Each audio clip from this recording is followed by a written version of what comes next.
सद्गुरुदेव जी महाराज, परम पूज्य गुरुमा जी के चरणों में बारंबार नमन, कोटिम्बार नमन। और आज जो विशेष समागम है, ज्योति दिवस महासमागम, जिसकी प्रतीक्षा विश्व के करोड़ों भाई बहन हर पल करते हैं। अधिक कुछ ना कहते हुए, जैसे कि हमारे सम्मुख लोकप्रिय सांसद परमादरणीय श्री नायब सिंह सैनी जी हैं, माननीय मुख्यमंत्री जी मनोहर लाल जी के राजनीतिक सचिव परमादरणीय कृष्ण कुमार बेदी जी हैं। आपको मालूम ही है, राजनीतिक संत के रूप में विख्यात परमादरणीय श्री मनोहर लाल जी का धाम के प्रति बहुत ही अपार प्रेम रहा है। परम पूज्य सद्गुरुदेव जी की कृपाओं में बड़ी श्रद्धा से वो अनेक समागम में आ चुके हैं। यहीं मोहरी के समागम में अनेक बार यहाँ पधारे हैं। और लोकप्रिय विधायक थानेसर के परमादरणीय श्री सुभाष सुधा जी हैं, ब्लॉक समिति के चेयरमैन परमादरणीय देवीदयाल शर्मा जी हैं, और विश्व के करोड़ों हृदयों में अंकित हैं भगवान श्री राम की वो महाछवि, जिन्हें ये महाप्रारूप मिला परमात्मा की कृपा से, भगवान श्री राम की कृपा से। क्योंकि भगवान श्री राम की कृपा से ही ऐसा संभव हुआ। परमादरणीय श्री अरुण गोविल जी यहाँ विराजमान हैं, जो कि समागम आयोजन समिति के अध्यक्ष भी हैं। और अभी मैं प्रार्थना करना चाहूँगा सांसद महोदय जी नायब सिंह सैनी जी परम पूज्य सद्गुरुदेव जी का आशीर्वाद ग्रहण कर रहे हैं। माननीय मुख्यमंत्री के राजनीतिक सचिव परमादरणीय कृष्ण कुमार बेदी जी परम पूज्य सद्गुरुदेव जी का आशीर्वाद ग्रहण कर रहे हैं, जो कि पूर्व मंत्री भी रहे हैं हरियाणा सरकार में। थानेसर के विधायक परमादरणीय श्री सुभाष सुधा जी परम पूज्य सद्गुरुदेव जी का आशीर्वाद ग्रहण कर रहे हैं। ब्लॉक समिति के चेयरमैन परमादरणीय श्री देवीदयाल शर्मा जी परम पूज्य सद्गुरुदेव जी का आशीर्वाद ग्रहण कर रहे हैं। और परमादरणीय श्री अरुण गोविल जी परम पूज्य सद्गुरुदेव जी का आशीर्वाद ग्रहण कर रहे हैं। आज इस शुभ अवसर के ऊपर, आज ज्योति दिवस है। गुरु महाराज जी की आज कृपा हम सब के ऊपर बरसेगी। गुरु महाराज जी जो मुखारबिंद से आज यहाँ पर जो बात रखेंगे उसको हम सब स्मरण करेंगे। मैं आज गुरु जी के इस ज्योति दिवस के ऊपर आप सबको बहुत बहुत शुभकामनाएं। मेरा परम सौभाग्य है, इस कुरुक्षेत्र की पावन भूमि, ये पवित्र भूमि, जिस भूमि के ऊपर स्वयं भगवान ने आकर के सर्वमानव जाति के लिए ज्ञान का संदेश दिया, कर्म का संदेश दिया। मेरे लिए भी ये परम सौभाग्य की बात है कि ऐसी भूमि के ऊपर मुझे कार्य करने का अवसर गुरु महाराज जी की कृपा से मुझे मिल रहा है। मैं आज इस पवित्र दिवस के ऊपर आप सबको बहुत बहुत बधाई देते हुए अपने आप को मैं सौभाग्यशाली समझता हूँ कि मुझे गुरु जी के वचनों को आज स्मरण करने का वो अवसर मिलेगा। आप सबको बहुत बहुत बधाई। जय गुरुदेव। अब मैं माननीय मुख्यमंत्री जी के राजनीतिक सचिव परमादरणीय कृष्ण कुमार बेदी जी के चरणों में प्रार्थना करूंगा। परम श्रद्धेय, परम पूजनीय, प्रातः वंदनीय, आज जिनका हम सभी, केवल हम यहाँ हो सकता है कि कुछ प्रोटोकॉल के अनुसार कम लोग होंगे, परंतु पूरे संसार के अंदर आज जिस प्रकार से माने गुरुदेव जी के जन्मदिवस के अवसर पर करोड़ों करोड़ों लोग बधाई दे रहे हैं, परंतु हम सब का सौभाग्य है कि हम साक्षात गुरुदेव जी के सामने और आसपास हैं। हम सभी नतमस्तक होकर आपके स्वास्थ्य की कामना करते हैं। आपका आशीर्वाद और आशीर्वचन हम सब पर वर्षों वर्षों तक बना रहे, ऐसी हम कामना करते हैं। मैं स्वयं अपनी ओर से, क्योंकि इस इलाके का मैं प्रतिनिधित्व रह चुका हूं, और माननीय मुख्यमंत्री जी की तरफ से भी आज के इस पावन अवसर पर आपको बहुत बहुत बधाई देता हूं। आज जिस प्रकार का यह भव्य कार्यक्रम यहाँ पर आयोजित किया गया था, परंतु हम सबके बधाई संदेश के साथ साथ परमपिता परमात्मा डायरेक्ट अपने आशीर्वाद की वर्षा परम पूज्य गुरुदेव जी पर कर रहे हैं और हम सब पर कर रहे हैं। इसके लिए हम सभी सौभाग्यशाली हैं। मैं अपनी वाणी से आपके चरणों में आपकी दीर्घायु और आपके अच्छे स्वास्थ्य की कामना करता हूं। वहीं ये भी कामना करता हूं कि रहती दुनिया तक आपका आशीर्वाद और आशीर्वचन हम सब पर बना रहे, और ये मंगलमय दिन हम सब के जीवन में ऐश्वर्य रहे, ऐसी मैं कामना करता हूं। पुनः आपके चरणों में नतमस्तक होकर आपके उज्जवल स्वास्थ्य की और लंबे जीवन की कामना करते हुए अपनी वाणी को विराम देता हूं। आप सभी को बहुत बहुत बधाई। जय गुरुदेव जी। मैं ये कहूँगा, आज गुरु जी के जन्मदिन की बहुत बहुत आप सबको मुबारकबाद देता हूँ। मैं एक ही बात कहूँगा कि जीवन के अंदर इंसान को कुछ पाना होता है तो संत समाज के चरणों से कुछ न कुछ मिल जाता है। आज मैं विधायक भी हूँ तो मैं कहूँगा संत समाज के महाराज जी के आशीर्वाद के कारण विधायक हूँ। और आज पूरे देश की अगर कोई संस्कृति, अगर संस्कार इस देश के अंदर अगर कायम है, भारत देश के अंदर, तो हमारे संत समाज के कारण, आशीर्वाद के कायम ऐसे का बहुत सी चीज़ें। अभी महामारी हुई पूरे देश के अंदर, महामारी के अंदर बहुत से लोग घरों में बैठे थे लॉकडाउन के कारण, लेकिन बहुत से लोग डिप्रेशन में चले गए। उन डिप्रेशन से निकालने के लिए अगर कोई कार्य किया तो महाराज की कृपा से, इनके आशीर्वाद से वो डिप्रेशन से बाहर निकले। आज मैं कहूँगा हमारा सौभाग्य है कि आज जन्मदिन के अवसर पर हमने सोचा भी नहीं था कि आज गुरु जी के यहाँ पर दर्शन मिलेंगे, और ऐसे ही हम चेष्टा करेंगे गुरु जी का जन्म खुशियाँ भरा बनाया जाए। और मैं विधायक के नाते एक बार फिर गुरु जी के चरणों में प्रणाम करता हूँ। बहुत बहुत आप लोगों को मुबारकबाद देता हूँ। धन्यवाद। तो प्यार से बोलो नमो नारायण। अभी कितने महान विद्वान नेता कैसे इस आलोक में भी, बरसात के मौसम में भी इन्होंने अपनी कृपा दी। कितने व्यस्त इनका कार्यक्रम है, और आप भी बरसात के मौसम में कैसे टेंटों में बैठे हैं। और ये एक अद्भुत अवसर है जिस माँ ने, ब्रह्मा ने, दुर्गा ने इस संसार को पैदा किया।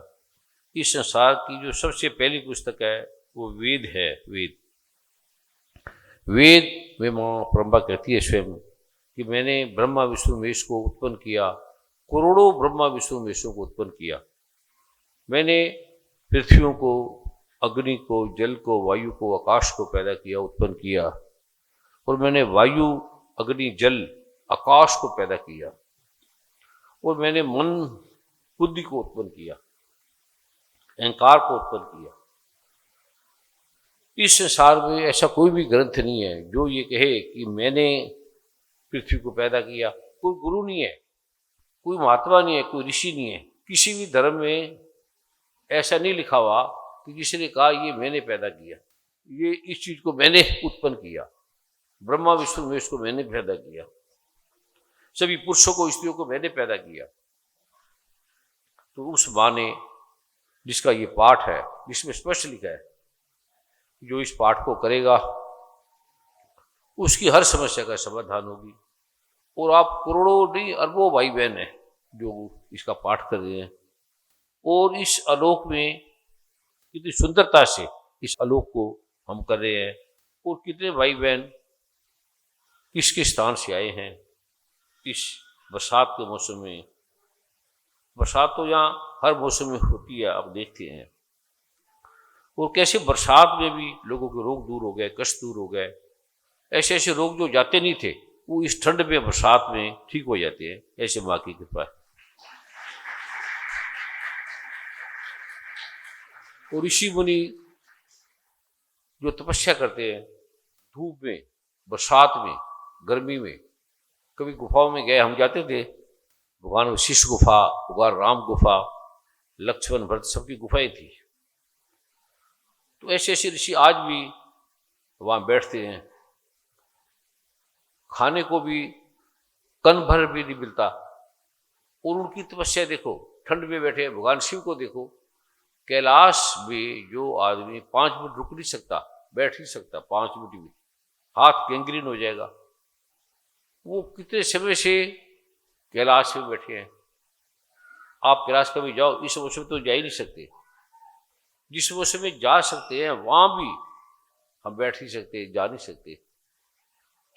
अगर भगवान शिव 5 मिनट के लिए वहां से उठ जाए तो हम सब समाप्त हो जाएंगे, ऑक्सीजन समाप्त हो जाएगी, सिस्टम इम्बैलेंस हो जाएगा। ब्रह्मा भी, भगवान नारायण भी। सूर्य हट जाए, एक तारा टूट जाए, वैज्ञानिक कहते हैं कि अगर एक तारा हट जाए अपनी जगह से, वो कहते हैं ये खाली जो आकाश है ये अगर एक मुट्ठी हट जाए तो पूरी धरती गेंद बन के उड़ जाएगी, एक मुट्ठी सिर्फ। और किसी वैज्ञानिक का एक मुट्ठी नहीं, एक चम्मच भर भी हट जाए, ये पृथ्वी एक चम्मच भर भी हट जाए तो ये सारी पृथ्वी, हम सब धराशायी हो जाएंगे।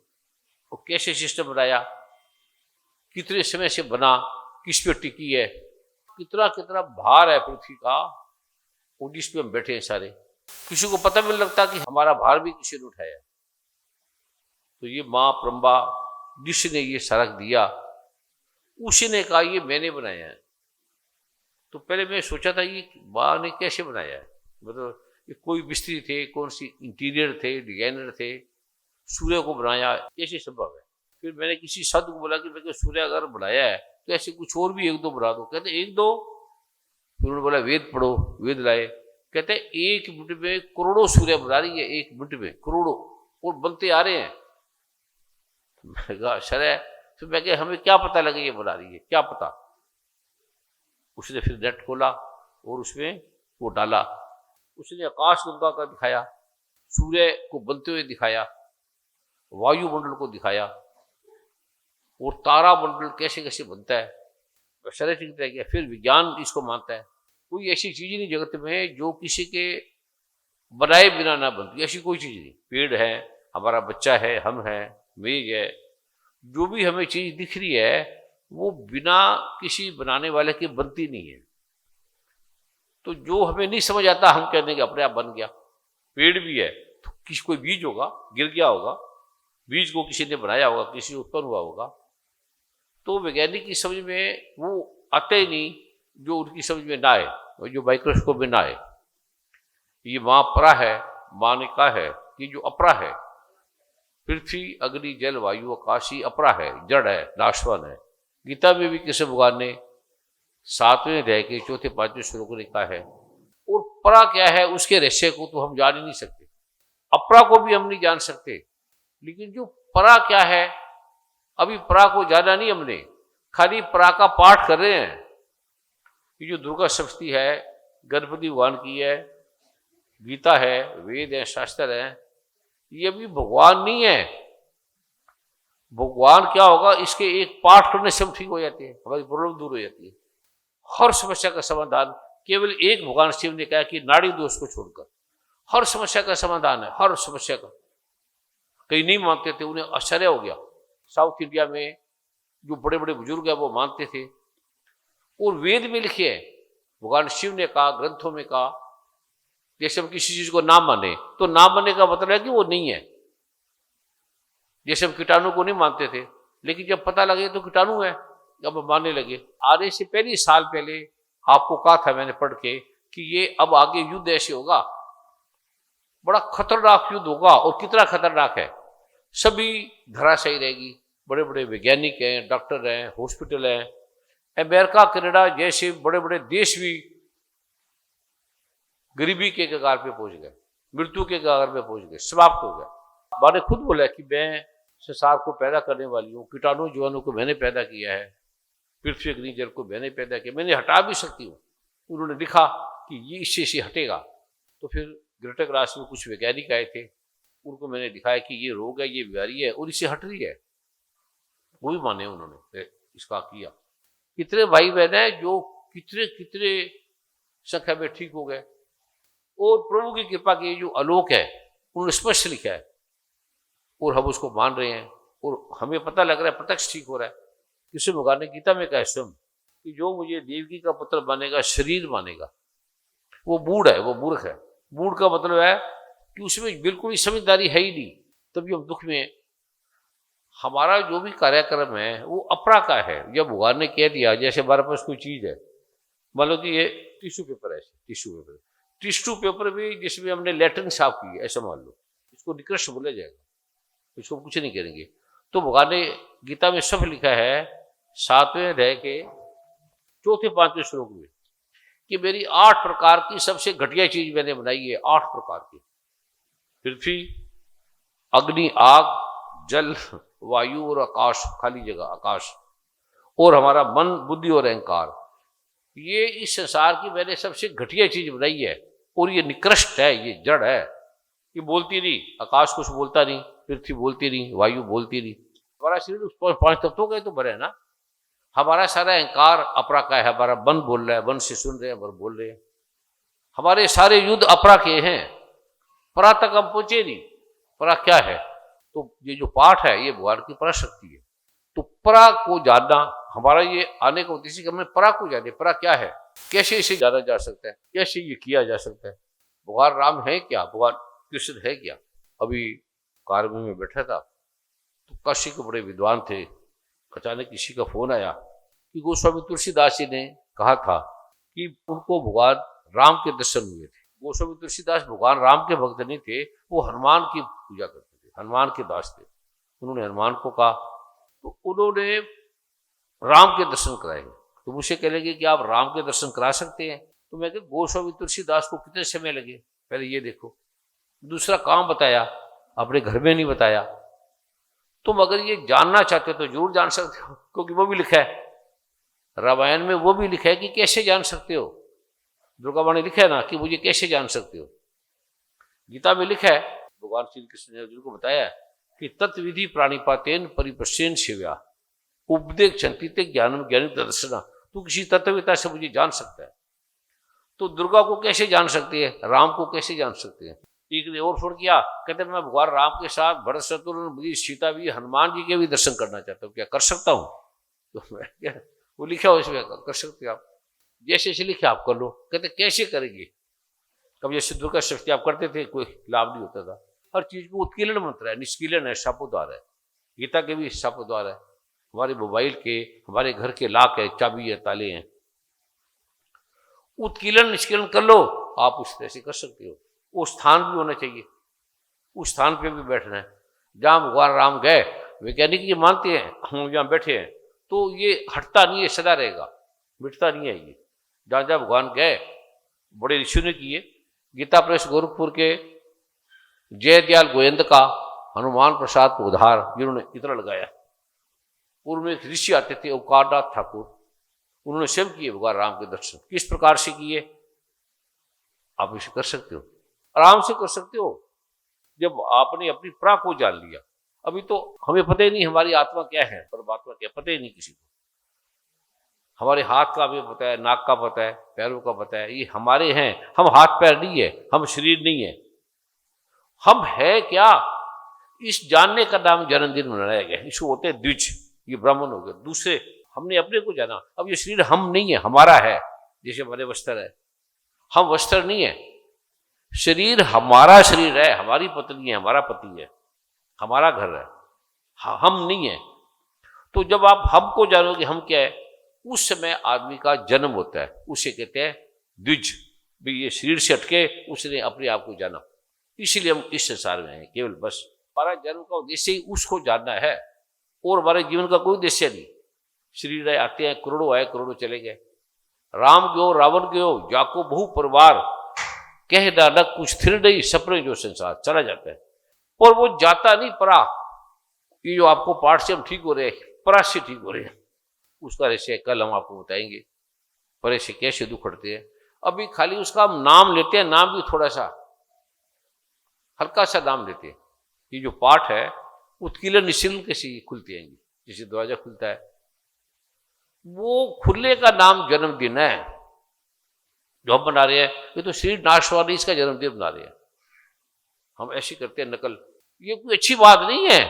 मिला किसी को श्लोक, किसी को नेट पे मिला, जो मुझे देवकी का पुत्र मानेगा वो मूर्ख है, बूढ़ है, इस जगत का सबसे निकृष्ट आदमी है जो मुझे शरीर मानेगा।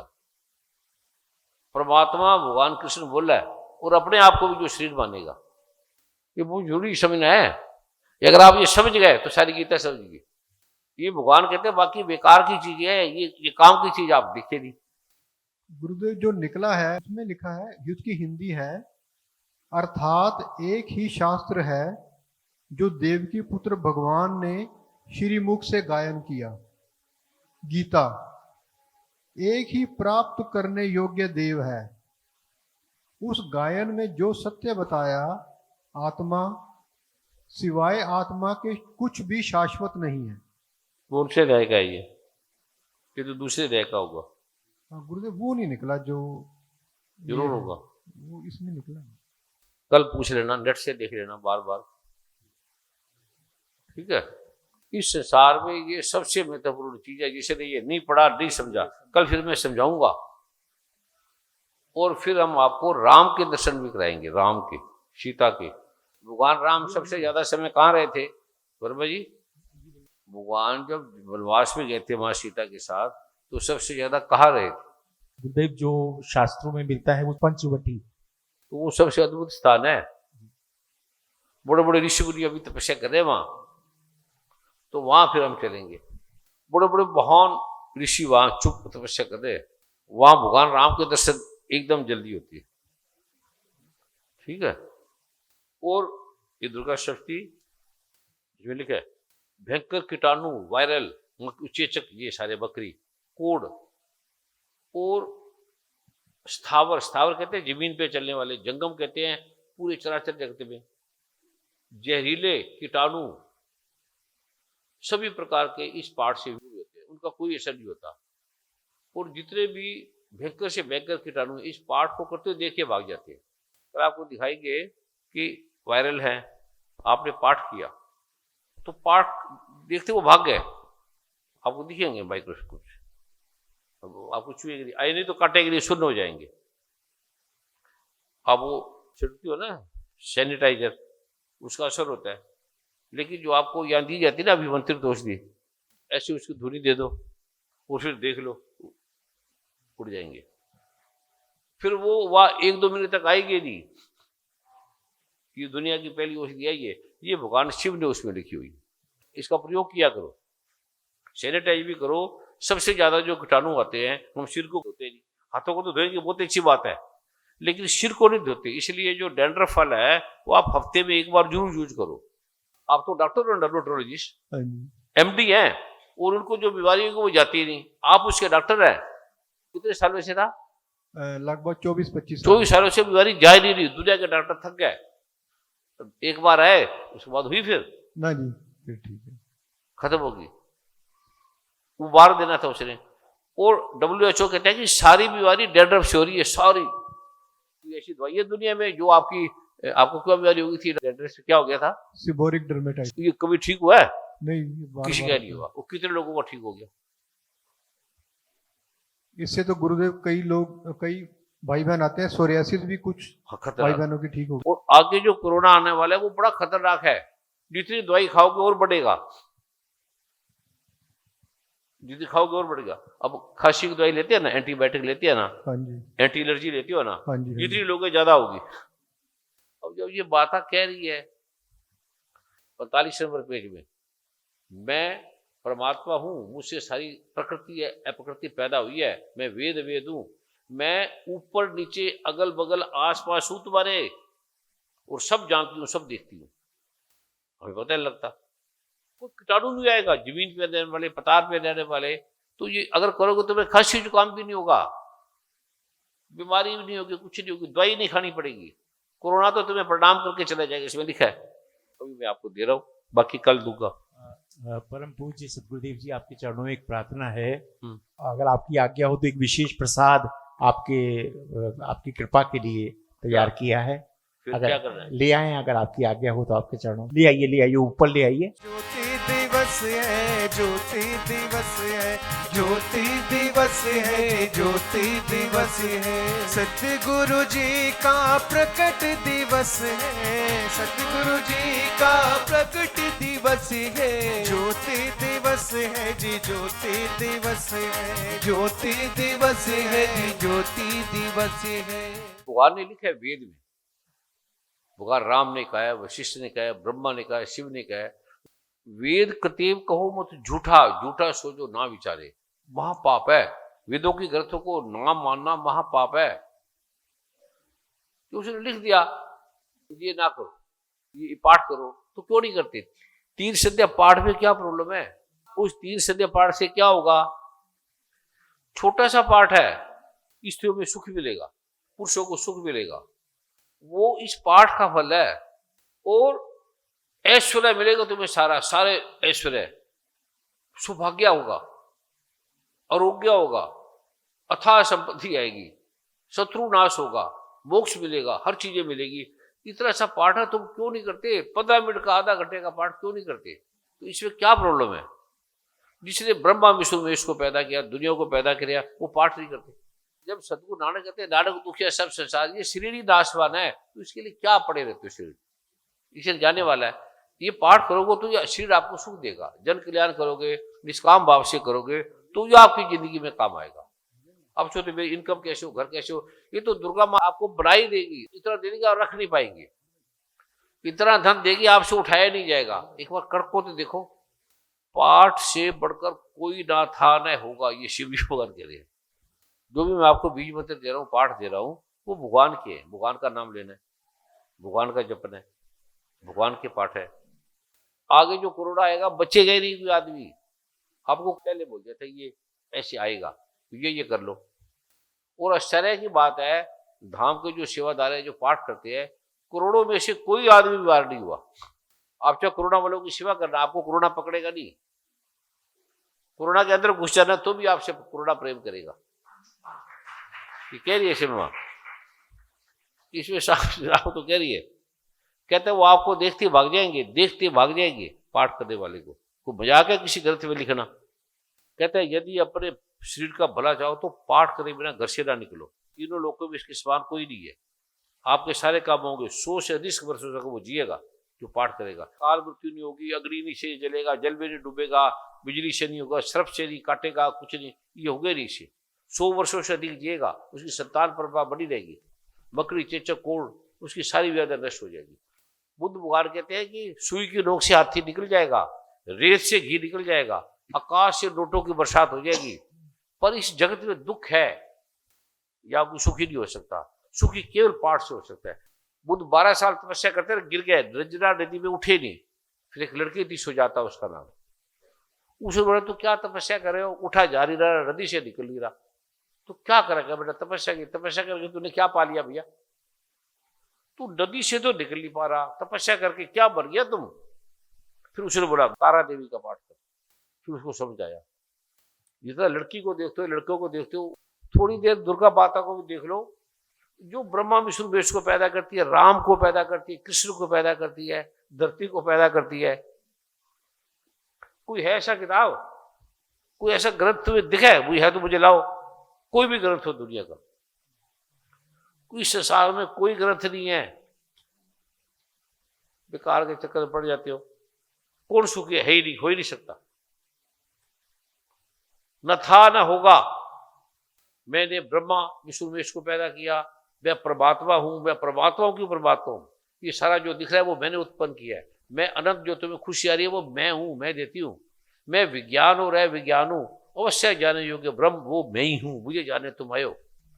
पंचीकृत है, पंचीकृत भूत मैं हूं, सारा दश जगत मैं हूं, वेद वेद मैं हूं, विद्या विद्या मैं हूं, अजा अनजा, जो पैदा हुआ है, जो नहीं हुआ, जो स्पेस में है, जो आकाश में है, वो मैं ही हूं, मैं नीचे ऊपर अगल बगल तब तुमको सुन रही हूं, देख रही हूं। रुद्रों को, देवताओं को, ऋषियों को मैं देती है, और ब्रह्मा विष्णु महेश को मैंने पैदा किया, मैंने उत्पन्न किया। कोई ऐसा, ये सारा जो प्रारूप है इसको पढ़ो, इसको समझो सारे को, और इससे बढ़कर संसार में कुछ नहीं है। ये सभी का मुकुट बनी है, संसार में जितने भी ग्रंथ है उसका मुकुट बनी है ये पाठ। ये काल का नाश कर देगी, काल है उसको भी मार देगी, काल को, कुछ हो सकता है काल को मार दे। ये पाठ करो, ये और आगे क्या क्या मैं आपको बताऊंगा, आप सोच नहीं पाएंगे। पैसे आपके ऐसे रुलेंगे पैरों में, जितना मर्जी उठाते रहना। धन, यश, कीर्ति, सब कुछ तो लिखे ऐसे नहीं। ऐसा कोई ग्रंथ है दुनिया में, है किताब? किसी के पास भी नहीं है। छोटे से मैं आपको ये प्रयोग करके दे रहा हूं।